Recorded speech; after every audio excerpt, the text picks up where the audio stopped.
शिवलिंग के ऊपर जो आप पानी चढ़ाते हैं, वो पानी जो जलहरीसी से बाहर निकलता है उसको बल नहीं पीना चाहिए।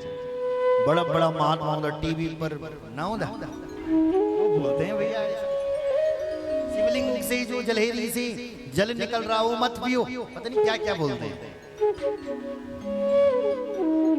ऐसा गलत बोलते हैं। शिव पुराण में लिखा हुआ है कि जब आप भगवान शिव जी का अभिषेक करें और जलहरी से जो पानी आ रहा है उसका बल 3 आचमन करना चाहिए। स्नान पित्वा विधानेन यो लिंगस्पननोदकं त्रिपिबेत् त्रिविधं पापं तस्याशु विनश्यति।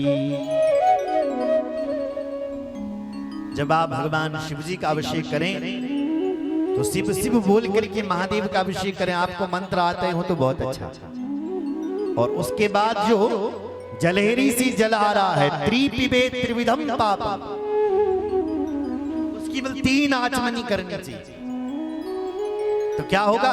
बोले आपके 3 जन्मों के पाप भस्म हो जाएंगे। ये त्रिविध ताप आपके भस्म हो जाएंगे। कौन से? दैहिक दैविक भौतिक ताप। ये जो 3 ताप हैं, दैहिक दैविक भौतिक, इन तीनों तापों से तुम्हें मुक्ति मिल जाएगी। ये 3 ताप, दैहिक ताप जो है ना वो 2 प्रकार के होते हैं, एक शारीरिक और एक मानसिक। कोई लोग कहता है बोले महाराज जैसे शरीर में फोड़ा हो गया, फुंसी हो गया, मलेरिया हो गया, जरू होगी, मुंडा होगी, नहीं होता है तो किसको होता है? वो बोलो शरीर को होता है ना, शरीर को तो हो रहा है सिर दर्द, मलेरिया, बुखार किसको होता है? शरीर को होता है। इसको कहते हैं शारीरिक ताप। एक होता है मानसिक, मानसिक ताप। मानसिक किसे कहते हैं? कोई लोग ये कहते हैं बोले महाराज मैं शरीर से स्वस्थ हूं, ख्याल है मैंने 70 साल का हो गया, आज तक एक दवाई न खाए मैंने, ख्याल है मैंने। फिर बोले महाराज मैं टेंशन भयंकर एक टेंशन तुम नहीं होनी। बोले बहू ये नहीं आई घर पर, बलियो न मान मन मर्जी करती।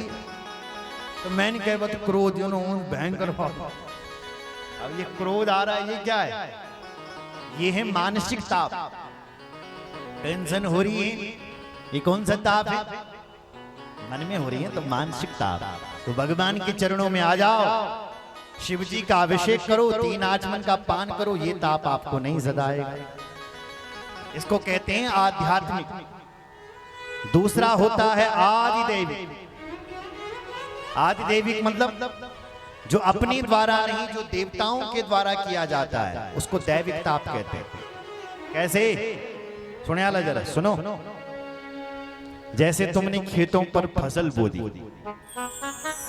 गेहूं बोए, बहुत अच्छा गेहूं तुम्हारा होना है ना, पर क्या करें जब काटने का समय आया ना, ये ना ढांडा रे पड़ी थे बेटी, ओले ऐसे ओले बरसे, ढांडा पड़िया ये पूरी फसल चौपट। अब थोड़ा इधर देखो मेरी ओर, ये कैसे हुआ? किसके द्वारा हुआ? बोलो बोलो। अरे भाई देवताओं के द्वारा हुआ। तुमने तो बहुत मेहनत की थी लेकिन देवताओं ने ऐसा कर दिया, सारी फसल चौपट हो गई। तो इसको कहते हैं दैविक आपदा, दैविक ताप। इसी का नाम ही है दैविक ताप।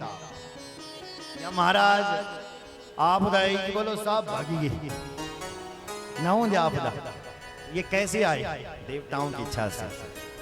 भगवान के चरणों में आ जाओ, ये ताप नहीं सताएगा। दैहिक दैविक और भौतिक। भौतिक मतलब भय से जो ताप उत्पन्न होता है। भय से क्या उत्पन्न होता? बोले महाराज बाग लगू, बाग कौड़ी, 5 बजे हम अपने घर का दरवाजा बंद,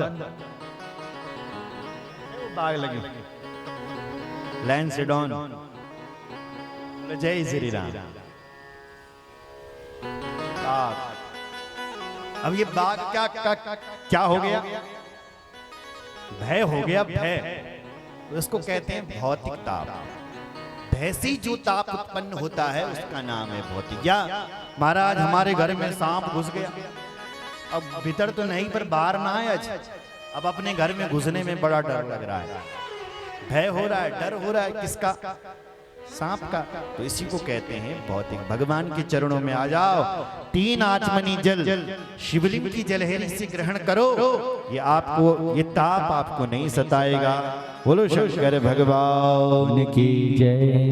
हर हर महादेव। अब प्रश्न है कि शिव जी के ऊपर का पैसा खाना चाहिए या नहीं? तो ऋषियों ने कहा बिल्कुल नहीं। शिवलिंग के ऊपर जो पैसा चढ़ाया हुआ है वो तो मंदिर के पुजारी को भी नहीं लेना चाहिए। आग्र्यम शिव नैवेद्यम लिंगो परिच तद्द्रव्यम तद्ग्राह्यम मुनीश्वरा सुपवित्रम च तद्गेयम यलिंग स्पर्शवायत। लिंगोपरि च तद्द्रव्यम तद्ग्राह्यम मुनीश्वरा। हे मुनीश्वरों, लिंग के ऊपर जो पैसा चढ़ा, जो द्रव्य चढ़ाया हुआ है, वो किसी को ग्रहण नहीं करना चाहिए, चाहे वो मंदिर का पुजारी क्यों ना, वो मंदिर में ही लगा लेना चाहिए। अच्छा, यदि किसी ने मंदिर में पैसा चढ़ा लिया, शिवलिंग पर टच करवा दिया और फिर पंडित जी की थाली में रख दिया, तो वो अत्यंत पवित्र होता है। सुपवित्रम च तद्गेयम लिंग स्पर्शवायत। लिंग से स्पर्श करा करके आप थाली में रख दो, पंडित जी को दे दो, वो अत्यंत पवित्र होता है, उसको आप ले सकते हैं। लेकिन जो लिंग के ऊपर होता है उसको नहीं लेना चाहिए। बोलो शंकर भगवान की जय। रामचंद्र भगवान की जय। उसके बाद बिलपत्र का वर्णन किया गया। जो बिल का वृक्ष होता है वो भगवान शिव जी का ही स्वरूप होता है। पुण्य तीर्थानि यावन्ति लोकेषु प्रतितान्यपि तावत् सर्वाणि तीर्थानि बिल्वमूले वसन्ति। जितने भी धरती के तीर्थ हैं, सुनिया जरा सुन लो, वो बिल्व वृक्ष की जड़ में निवास करते हैं। इसलिए बिल्व वृक्ष के नीचे आप शिव जी की पूजा करो तो समस्त मनोकामना पूर्ण होती है। जो लोग गंधक्षत पुष्पाणी से भगवान शिव जी की पूजा बिल्व वृक्ष के नीचे करते हैं, उनकी संतान नहीं हो रही तो उन्हें संतान मिल जाती है। जो लोग बिल्व वृक्ष के नीचे बिल्व मूले दीपमालाम या कल्पयति सादरम, जो बिल्व वृक्ष के नीचे दीपक जलाते हैं, वो ब्रह्म ज्ञान से सुसंपन्न हो जाते हैं। तत्व ज्ञान, ब्रह्म ज्ञान, भगवत प्राप्ति का उन्हें ज्ञान हो जाता है। जो लोग कर्जे में डूब रहे हैं, वो बिल्व वृक्ष के नीचे खीर बांटे। क्या बांटे? बोलो खीर। सब दरिद्रा भाग जाएगी। बिल्वमूले क्षीर युक्तन मन्नावाजेन संयुतम यो दद्या शिव भक्तस्या सा दरिद्रो न जायते। पूरी दरिद्रता भाग जाती है। सुनो माताओं सज्जनों, हमारे घर पर 2 देवियां आती है रोज। कौन कौन सी? बोलो। एक लक्ष्मी, दूसरी दरिद्रता। दरिद्रता कहां से निकली है? समुद्र मंथन से। लक्ष्मी की बहन है दरिद्रता। इसलिए हम लोग अपने घर पर नींबू मिर्च टांगते हैं। न टांगत तुम? एक से पूछा क्यों टांग रखी है भैया तूने? ये बोली आंख दे टांगी मारा, मेरे घर पर कहीं नजर न लगे। अरे इसलिए नहीं टांगी है। वो नींबू और मिर्च टांगने का अर्थ यह है कि वो दरिद्रा का भोजन है, खट्टा और तीखा। दरिद्रा मिठाई थोड़ी नहीं खाती। दरिद्रा को क्या चाहिए? खट्टा और तीखा। खट्टा मतलब नींबू और तीखा मिर्च। इसलिए हम अपने घर पर खट्टा और तीखा टांग देते हैं, खा लो खा करके चले जाते हैं। और जाके देखे थे कि ना आया टांग में तो भीतर घुस जाना, इसलिए टांगनी चाहिए। बोलो जय श्री राम, जोर से बोलो हर हरे महादेव। इसलिए वृक्ष की महिमा। आगे भगवान शिव जी के नाम की महिमा लिखी है। श्री शिवाय नमस्तुभ्यं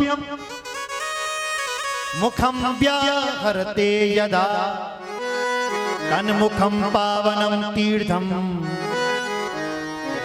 सर्वं पाप विनाशनम्। आपने आजकल सुना होगा, एक ज्यादा ही चला एक मंत्र, श्री शिवाय नमस्तुभ्यं। नहीं, टीवी पर तो मन सुनी वालों प्रदीप मिश्रा जी कहते हैं बोलो श्री शिवाय नमस्तुभ्यं। ये मंत्र है भाई, मंत्र थोड़ी नहीं है, ये एक श्लोक लिखा है यहाँ। श्री शिवाय नमस्तुभ्यं मुखं व्याहरते यदा